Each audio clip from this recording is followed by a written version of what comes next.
Hi, everybody. Todd Nash, President of Oregon Cattlemen's Association. I'm here today with Clint Sexson, Beef Cattle Improvement and Marketing Committee Chair. And Clint, welcome. And it's been a year since we talked about the market and beef cattle improvement. I just wanted to get an update, and things have changed a little bit, haven't they? Yes. Thanks, Todd, for asking me to come back. Pretty interesting times, and I think all of us could see some change coming, but maybe not predicted what's going on at least this past month. Prices have been very good. Yeah, and one of the things that we talked about last year, and you stated was, we could see yearlings as high as $1,700, and that being a really crazy price. What's a really crazy price for a yearling this year? Oh, the highest ones I've seen, in our region is just right knocking on about $2,300. There was a set of steers in California weighing 9.5, bring 240, and there's lots of yearlings that are pushing on that number.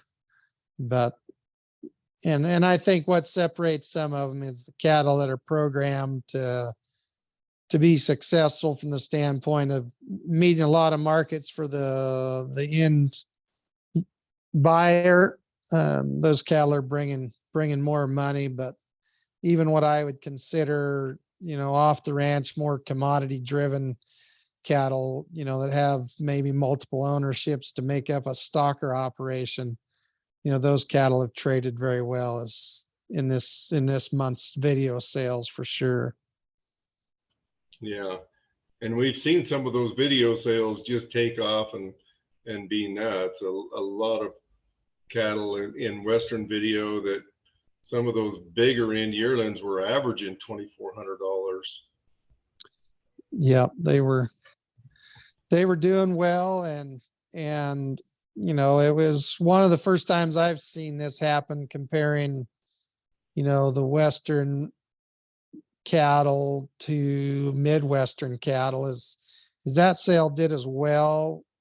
Steamboat Springs was going on the same time and on a Superior video sale, and the cattle on Western, if you compared them apple to apples, I think they sold really, really well, and better in some cases. And most of the times we're kind of fighting that freight adjustment in the price, and I didn't tend to see it. I didn't go back through all the lots, but the sale reports lean towards there's a lot of strength in the Western cattle this season anyway.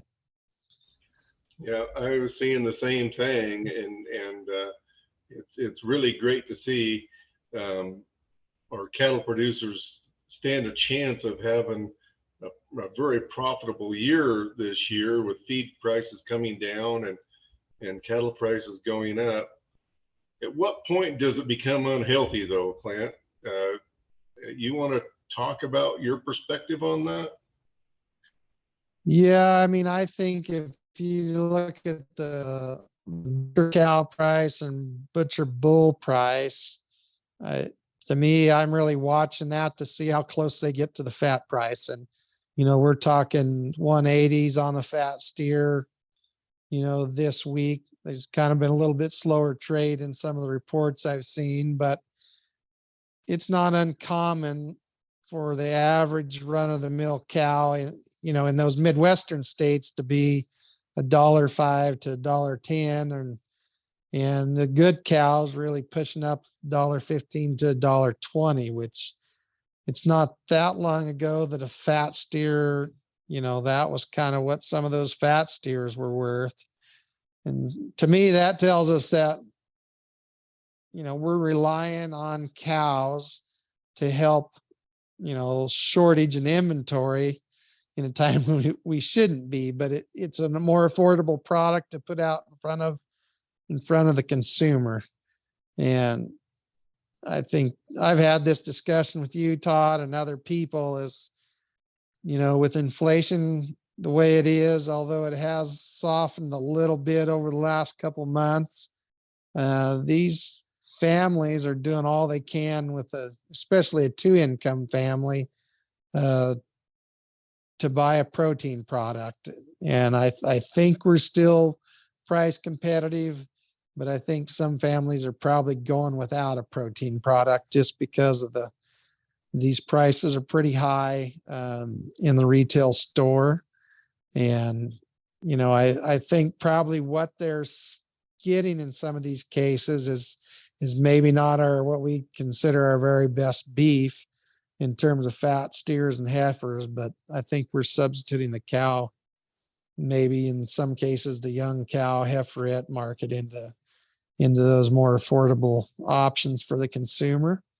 But I really think that dollar is not even going close to what it was. And we know that it's not even close to what it was 2 or 3 years ago. So there's gonna be a big teeter totter the other way. As a cow calf guy, none of us are hoping that happens anytime soon. But um, I don't know that we will take the cow numbers extremely as high, as we maybe even had them in the teens. I was just reading some on the beef quality audit, and there's some efficiencies that we've gained as an industry since the last audit, and we're producing a good number of pounds with fewer cows. So I guess I'm waiting to see where that balancing act is, to see where we come down to in price. I do think we're probably at a point where we're not going to come back a long ways, but we're going to have to really get out there and market something that's affordable to the consumer. Well, I agree. And, going back to 2014, I remember a time, and it was July of 2014. I sold some fat cattle that week, and they were $1.54. I sold 2 bulls that week, just butcher bulls, and they brought $1.58. And so, my concern is if we get to that point to where we see these fats at $1.80, and we start seeing bulls and cows move up just underneath there, how much more liquidation we could possibly see. At $1.05, I think it's still tepid enough. Some of them aren't moving to town, but if we get up there around $1.60 on a butcher cow, do you have concerns about a whole bunch of them coming to town at that point? I mean, it's funny you pose that question. We were just visiting with a producer about marketing, and they're just like, well, and they're a multifaceted operation. They have hay and some crops and run a fair number of cows. And he's like, it might just be time to cut the cow numbers back. Price is good, and we've got more ground that's can be usable for high price crops. And if these cows go there, I think you'll see a move. They just released a report here the 1st July, and I think this is really true of some of our area. The number of operations that have between 1 and 99 cows went down about 6 or 7% across the nation. And the operations that, have upwards over 1,000 cows went up about 12 or 14%. And typically our demographics would say it's a little bit different than that. But, in the purebred people that I visit with, that sell bulls and market bulls, this last 2 or 3 years, I think has spoke well to that statement. The guys that have between 30 and 50 and 70 cows, they've got out. especially this last year, they just decided they weren't going to have the input cost involved and be working, in town or another job to make it work. So it's an interesting move. And the part that's also playing a fairly big part of it is we kind of feel like we're out of this drought a little ways. And if you look at that map, it's certainly changed positions in terms of demographics, but Western Montana hasn't really, I'd just say they haven't healed.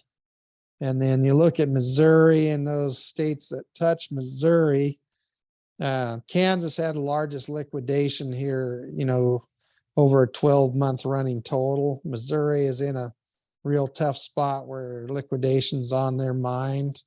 The south coastal area of Texas is, just declared a D4 area as well. So, that's gonna push a lot more cows into the market is what my fear is. And then of course that tightens up the supply everywhere.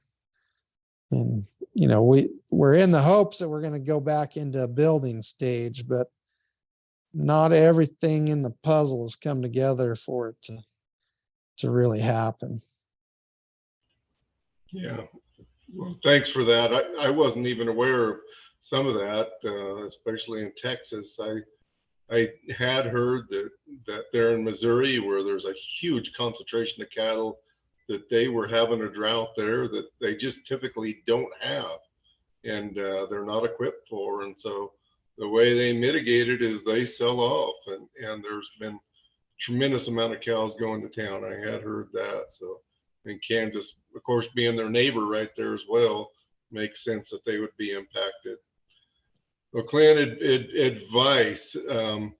Now that we're in this market, do you see this as a peak like we had in 2014 and faded in 2015 so quickly? Or are we at a plateau? And I know you don't have an accurate crystal ball in front of you, but what's your best estimate on this? Just with the statement I just gave you, I mean, if this drought unfolds the way it is, I don't know that we've come to the apex of it. And I don't know that it'll carry on extremely high in the 25, but I think we'll be up in these high numbers again. There's quite a bit of demand. We're very short on supply. Even the number of heifers and cows that have been harvested was higher than I expected, in this last report. And so I think we've got some ground that we're going to see even maybe some higher prices. Now, I still would make the caveat that you never know what might come in from the right field and knock you off your feet. But I wouldn't wait around and be greedy for higher prices the way it is right now. I mean, if you got opportunity to market the cattle and secure a profitable price, I mean, I think would be a wise decision. Just observations, and I think this is part of the reason the Western market maybe was a little bit hotter than that market in Steamboat is there's pretty good spread between the cattle that are qualified for source and age and NHTC and add a couple more in there. Those cattle really excelled in the market. And interesting enough, it was just like there was a dollar figure there for those six, high 5, 6, 7 weight calves were worth, from 17.5 to $1,900. And the light calves were not far behind them. A lot of them bringing over $3 a pound. There was a little bit of a soft spot in the middle of those weights. And, that all is more based on delivery, but I would describe your cattle the best you can. I know some people trade cattle and that, it's a little different approach, but those of you that are at the ranch, describing what you've done well, what kind of genetics you have, any information you can put forward that way, they're paying for those kind of cattle. And, it's time to take advantage of it. And there's programs out there like IMI and Ranchers Connecting Ranchers would be the two that are probably most familiar to this group. It seems like an extra cost, but for that investment, it looks like you're getting back somewhere between 60 and 120 bucks a head in some cases, to compare to what I would say are conventional type cattle that not qualified. Yeah, I'd agree. The terminology, all the bells and whistles, and I think you identified a lot of them, but those gap 4 cattle, here a few years ago, there wasn't a huge demand for them, but there is again right now. And you definitely saw it on those video markets. Those cattle that had all of those things that you identified were commanding more money. And then the quality grade, the high grading cattle are still commanding a price, it appears. Do you want to visit about that a little bit? You touched on just genetics, but you want to touch on the grade and where we're kind of at there? Yeah. That I'll just refer back to the beef quality audit. As an industry, we're seeing less select cattle coming through the chain. And, a lot of that contributes to genetics. And I'm going to say it's in multiple breeds, but most of us are very familiar with Angus. And these buyers are looking at that genetic piece when they mark their catalogs for cattle that they are going to invest more money in. And so, be able to qualify the carcass traits that you have in your cow herd, I think that's worth doing. And there's multiple ways to do that. I mean, Neogen has a test that you could put in the entire calf crop if you're willing to spend that kind of money. Angus Association takes the bulls that you've used and comes up with a score for how they should do in terms of feeding performance and carcass traits. Red Angus does something very similar. Charolais does something similar for their terminal traits that they offer.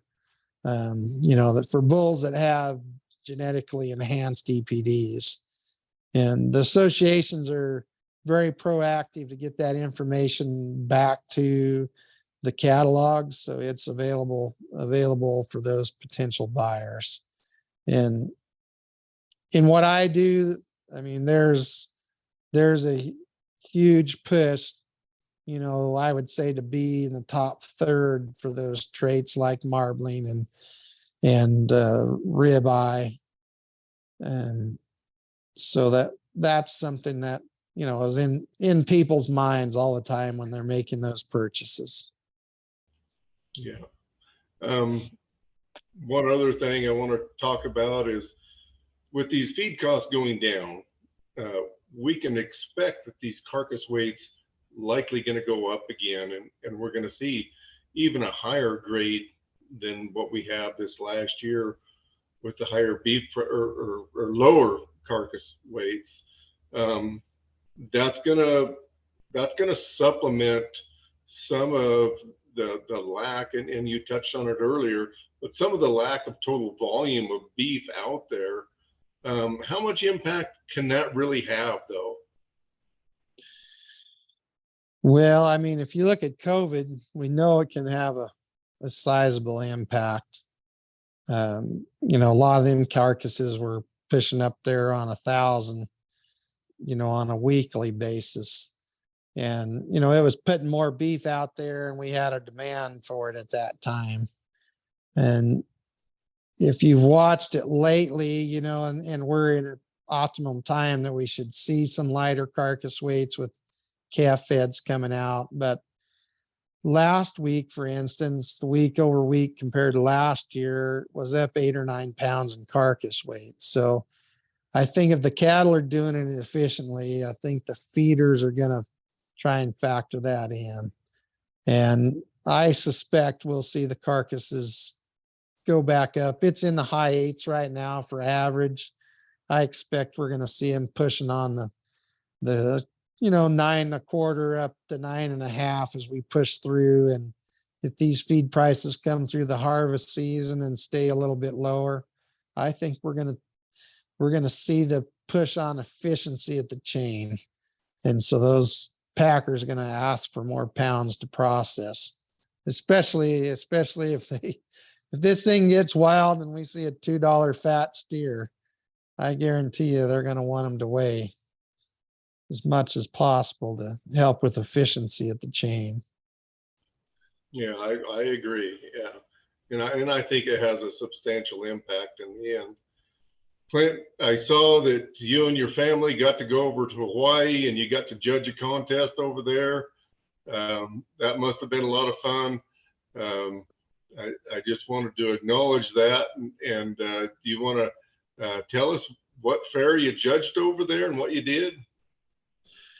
Sure. And I guess I'll just start with everybody asked the question, what are the cattle like? Are they the same? Are they different? And, they're not a lot different than our cattle. I can't imagine paying to feed one, looking around there, but, the primarily black hided cattle, a little bit of eared in some of those cattle, depending on where they were at in the island system. Surprisingly, them cattle are fat, ready to go, acceptable compared to other county fairs. This was what they call their state 4-H. It wouldn't be like Oregon State Fair, but it was their state 4-H contest for all species. And so there was contestants from 3 different islands there, and they had to be nominated by their agents from each county or island where they live to come to the state fair. And there was more steers than at the Oregon State Fair. I think there was like 14 steers in the contest. So, but it's a little bit different in some respects. It's a lot about, 4th and 5th generation families that have brought animals to that fair. And so they're not going to let it slow down at all. Well, congratulations on getting invited over there. I know you're one of the most well-respected judges around the Northwest and Midwest, and now off to the West Coast Islands. So that's pretty cool that you got to do that. Clint, anything that you want to add that we didn't cover here today for cattlemen around the state?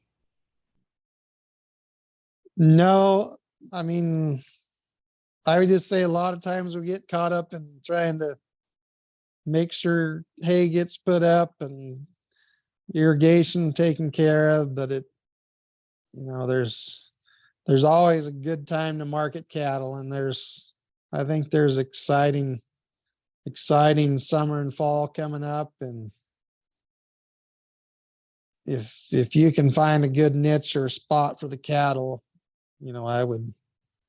I'm always in an optimistic spot to, pay for what your expenses are and make some money. You may not beat your neighbor out, but you don't know what his hay costs. So. Well, I think that's some great advice. Capture what you can there and be profitable and boot up and go another year. So. Well, Clint, with that, I really appreciate you getting on today, and we'll be visiting here real soon, I'm sure. Okay, thank you, Todd. Yeah, all right. Have a good day. Bye now. Bye.